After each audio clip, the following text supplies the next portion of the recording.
Hello everyone, it's been a while. Since the beginning of 2025, the watch industry has released a plethora of new models.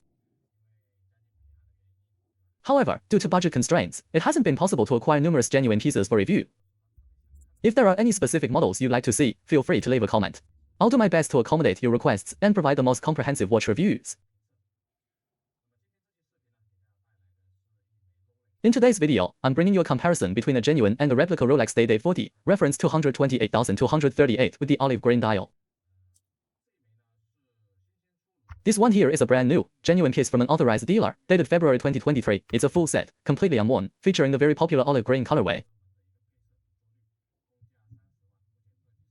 The retail price is 300,000 RMB. On the secondary market, a new full set goes for over 420,000 RMB. It has a 40mm case diameter, is made of 18-karat yellow gold, and the total weight is around 209 grams. Let's weigh it. Okay, that's about right.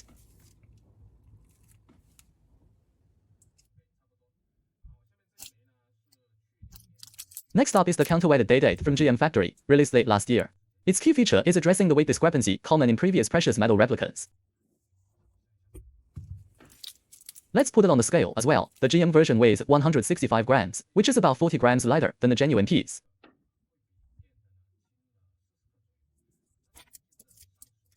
However, the on-wrist feel, that substantial heft, is definitely present.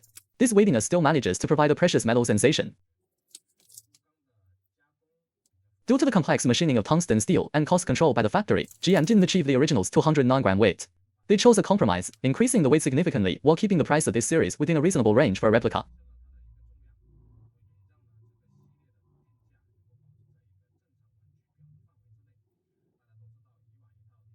As many of you know, a counterweighted case for a Daytona used to cost nearly 10,000 RMB. Therefore, this counterweighted model from GM has been very popular since its release.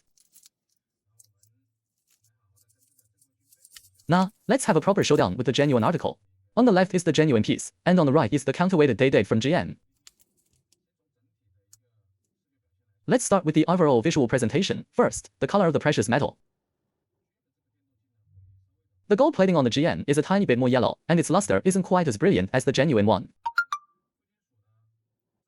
Of course, as precious metal is worn, it's affected by corrosion and oxidation, which can also cause slight color variations and the dulling of the finish. So let's consider the GM's color as that of a pre-owned piece. This way, we won't get bogged down by these very minor color differences. Let's examine the side details through the camera. The fluted bezel on the GM is executed very well. It's extremely brilliant. The facets of the bezel and the polishing details are very impressive. The dial is another highlight. It's a lacquer-like material, giving it a very rich and glossy appearance. This includes the replication of the green color, as well as the visual feedback from the applied indices, the metal markers. They all contribute to a very high-quality feel, especially for a green Rolex dial. As we all know, Rolex grains are the most difficult to replicate accurately.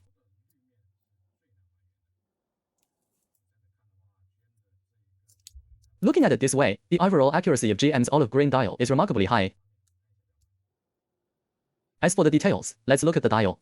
The crown on the GM is done without any major issues. Regarding the text printing, the GM's text has slightly less depth, appearing a bit flatter. The genuine text is more three-dimensional and bold. Moving on to the hands, the finishing on the GM is also quite clean. It features the same solid center post for the hands. Regarding the date font, the GM's font is slightly thinner than the genuine one. Overall, I believe the front of the watch is replicated very well. The case finishing details are also good and one feel sharp to the touch. The workmanship on the clasp, let's take a look. The shape of the crown is also fine.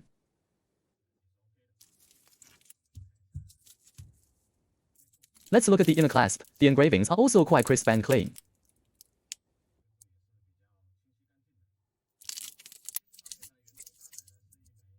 In terms of the movement, the original is equipped with a caliber 3-5.5. The GM uses a Seagull 2834. The functional replication of the movement is synchronized, including the direction for setting the date and time, which are correct. Let's operate it. Unscrew the crown downwards. Winding upwards is for the mainspring. The winding feel is a bit gritty, lacking the mechanical feel of the genuine piece. Pull it out to the first position. Turning upwards adjusts the date, and downwards adjusts the day.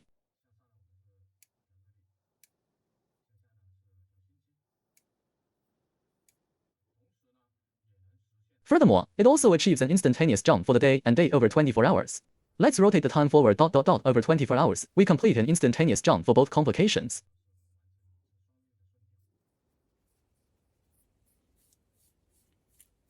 This is all correct, happening within about 5 minutes of midnight.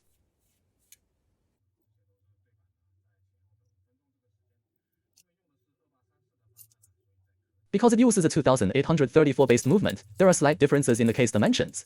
This is most apparent in the fit of the case back. On the GM, even after the case back is tightened, a small gap remains. Whereas the genuine piece is perfectly flush. So, if you have higher requirements for the movement, you could opt to swap in an ETA movement, but you cannot install a genuine caliber 3255. In conclusion, since the release of this V2 from GM, it has certainly given many enthusiasts who were considering a day-date the confidence to purchase one. It's truly well made, which is why people choose it. This applies to other colorways as well, like the ice blue dial, the Everose gold with olive green dial, and the white gold with olive green dial. They are all done very well. So, regarding this olive green model from GM, what are your thoughts on its execution? Okay, that's all for this review.